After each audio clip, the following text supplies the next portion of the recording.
Thanks for being here. Today, Virgo, uh, get comfortable because this one is going to ask something of you.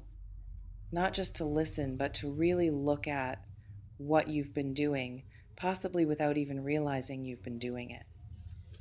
Silence in the wrong hands is not the absence of something.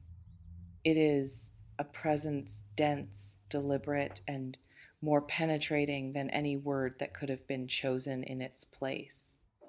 It moves through walls. It fills rooms that the person who created it isn't even standing in anymore. It lands in the chest of the person receiving it, like a stone dropped into still water, and the ripples, quiet and relentless, keep moving long after the stone has settled. And somewhere in the life of someone connected to you, those ripples are still moving. Let me paint something for you, because I think you need to see it from the outside before you can fully understand what you may have set in motion. Picture a person, someone who is accustomed to the particular texture of your presence, who has calibrated themselves over time to the specific frequency of your voice, your responses, the rhythm of your engagement, suddenly finding themselves in a silence they didn't ask for and weren't prepared to receive. Not a gentle silence, not the comfortable kind that exists between two people who understand each other so well that words become optional. The other kind, the cold kind, the kind that arrives without warning and refuses to explain itself, leaving the person standing in it to construct their own meaning from nothing, which is, of course, the most dangerous task you can assign to a mind that cares. A mind that cares will always fill silence with something, and it will rarely fill it with the most generous interpretation available. This reflection invites you to consider when you chose silence. What were you actually trying to communicate? And is it possible that what was received bears almost no resemblance to what you intended? Because silence is the least precise instrument in the entire human repertoire of communication. It means everything and nothing simultaneously. It can mean I need space, or it can mean I'm done, or it can mean I'm hurting and I don't know how to say so, or it can mean I'm punishing you, or it can mean I'm simply overwhelmed and retreating is the only language my nervous system currently speaks. It contains all of those meanings at once, and the person receiving it has no way, none of knowing which one applies. So they guess, and the guessing for someone who is emotionally invested is its own particular kind of torment. Some of you watching this chose silence as a form of protection, not as a weapon, not as a strategy, but as the only thing that felt survivable in a moment when words felt too dangerous, too exposing, too likely to crack something open that you weren't ready to have cracked open.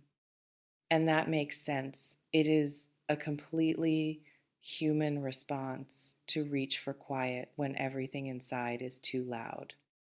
The silence was never meant to be deadly. It was meant to be a bridge, however temporary, between where you were and where you needed to get to. But bridges, when they remain unannounced, look indistinguishable from walls. This reflection invites you to consider what was the emotional landscape you were moving through when the silence began? And have you ever given the other person even the smallest glimpse of that landscape, or have you left them entirely outside it, pressing against glass, trying to read something they were never given the language for? Because here is what may be happening on the other side of your silence right now. Picture a compass that has lost its north, spinning not frantically, not visibly, but internally in the particular way that disoriented people spin when they've lost the reference point they'd been navigating by.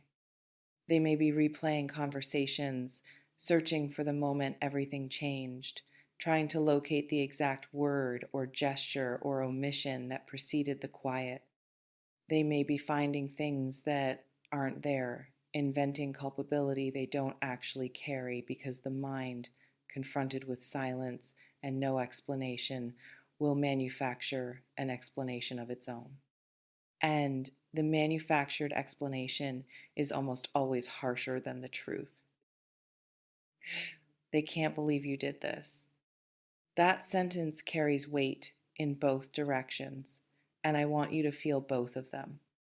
On one side, the shock of it, the particular disbelief of a person who thought they understood the dynamic, who thought they had some sense of where they stood, who woke up one day to find that the ground they'd been standing on had simply, quietly, without announcement, disappeared.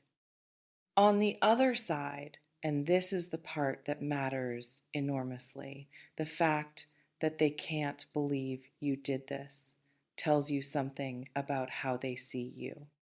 It tells you that your silence registers as out of character, that the person they know, the person they've constructed from every interaction and every exchange, is not someone they associate with this kind of withdrawal, which means that the version of you they carry is someone warmer, more present, more communicative than the silence you've offered them suggests.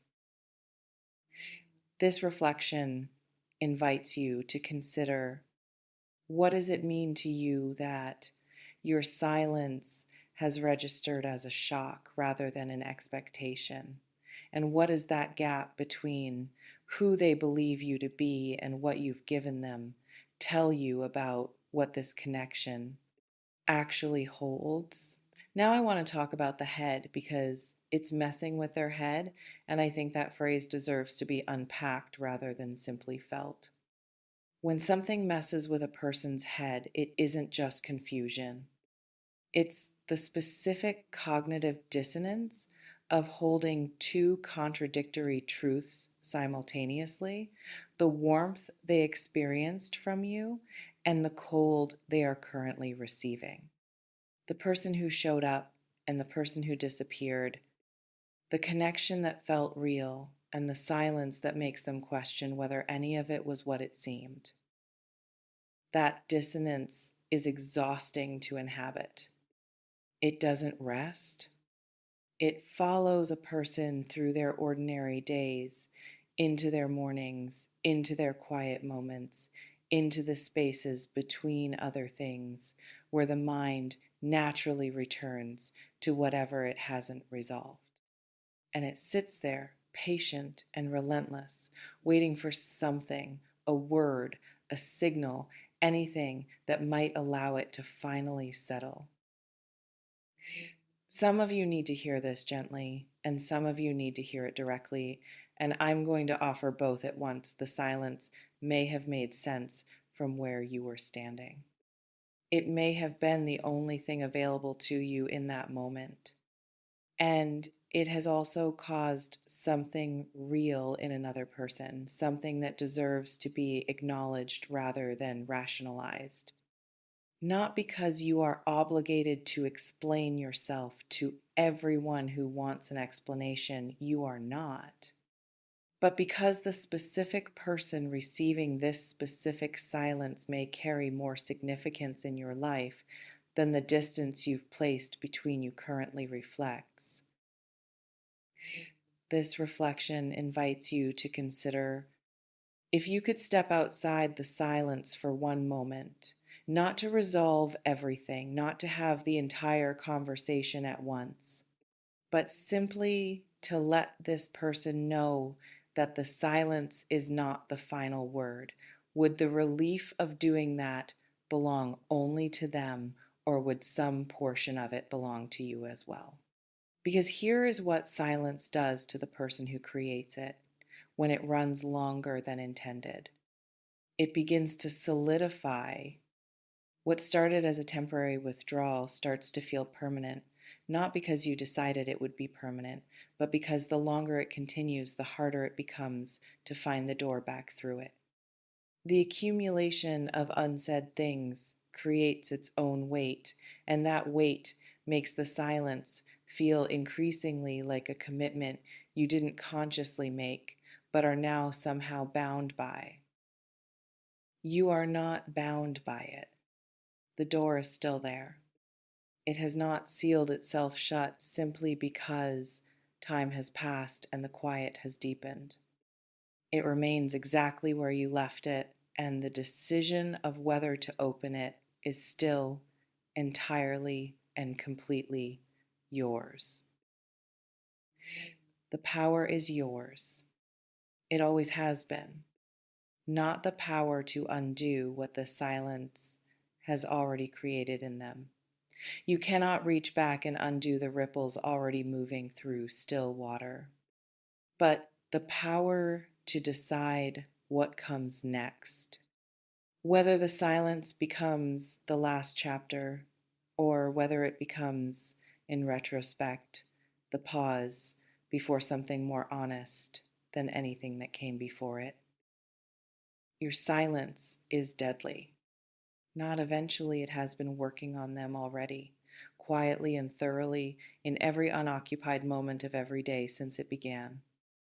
And what you choose to do with that knowledge, whether you let the silence speak for you or whether you finally, carefully begin to speak for yourself, is perhaps the most significant decision currently available to you. Trust yourself with this and trust that whatever drove you into the silence deserves to be spoken, not just held for your sake as much as theirs. Before you go, I want to hear from you in the comments. Has silence ever become your default response when something felt too complicated to put into words, and looking back, do you wish you'd found the words anyway? And what is the one thing you've been holding in silence right now that, if you could say it without consequence, you would finally let out? Drop it below. I read every single one, and nothing shared here goes unwitnessed. See you in the next one. And listen, sometimes the bravest thing you can do is simply break the quiet, even imperfectly, even without knowing exactly what comes after. Take care.